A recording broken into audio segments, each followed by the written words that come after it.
Hello everyone, my name is Diana Gutierrez and I'm here to talk about assessing grammar.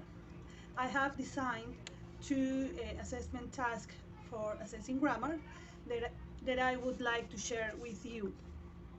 Uh, for the first task, I have decided that it's going to be for an age group of young learners in the beginning level of knowledge. Uh, the language is English, of course, and we are going to use this assessment to make formative decisions.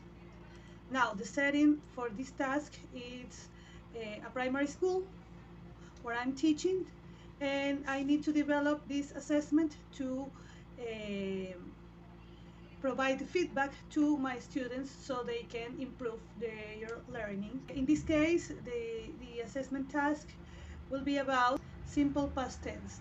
I need to identify some verbs. For my claim 1 of the AUA, you know that for each claim, for each of the 4 claims, it's a specific format that you have to state the claim. So this case is the consequences of using classroom grammar assessment will be beneficial to stakeholders as indicated in the next table. These are the intended consequences. One is the students will improve their language ability in learning, and the intended stakeholders are they themselves, students, and the teacher. And the second, the teacher will improve her teaching, and the stakes are also the students and me. We continue, we have the claim 2 to state that these are formative decisions. Then we have these formative decisions described in this table. It's to provide students with feedback, to make appropriate changes, to review or to give additional support tasks. Then we have the intended interpretations in our claim 3. These interpretations are about two aspects of grammar, the grammatical form and the grammatical meaning. The claim 4, it's about the assessment records. We have to make sure that the scores for this assessment are consistent. For possible sources of inconsistency, we have this table. Now, the short descriptive label for this task is, let me read, underline regular or irregular verbs in simple past according to the context in the next paragraph. These are the procedures you have to follow to administer the assessment task. These are the characteristics of TLU task, the setting, the input, and the expected response. And now we have here the assessment itself. Now, I've adapted paragraph. Next, we have the second assessment task. It's going to be for an age group of teens. The language level is intermediate. The language is English. The activity is grammar, of course.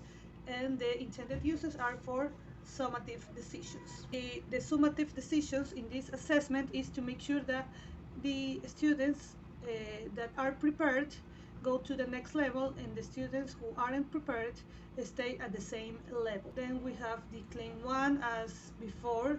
Claim 1, the intended consequences. The intended decisions are for summative decisions made by the teacher at the end.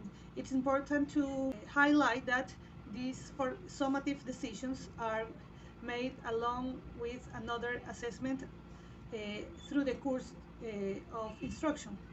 We don't use only one assessment. We use several assessments, several scores along the year to make these decisions that will affect the future of the students. So it's not that simple. Then we have the interpretations. These are about three aspects of a student's grammar ability: the grammatical form, the grammatical meaning, and the pragmatic meaning of that forms. These are relevant for the summative decision. and the scores are consistent across different times and administrations. These are the possible source of inconsistencies. And then we have the short descriptive label that says write the correct form of the verbs to make first or second conditional sentences.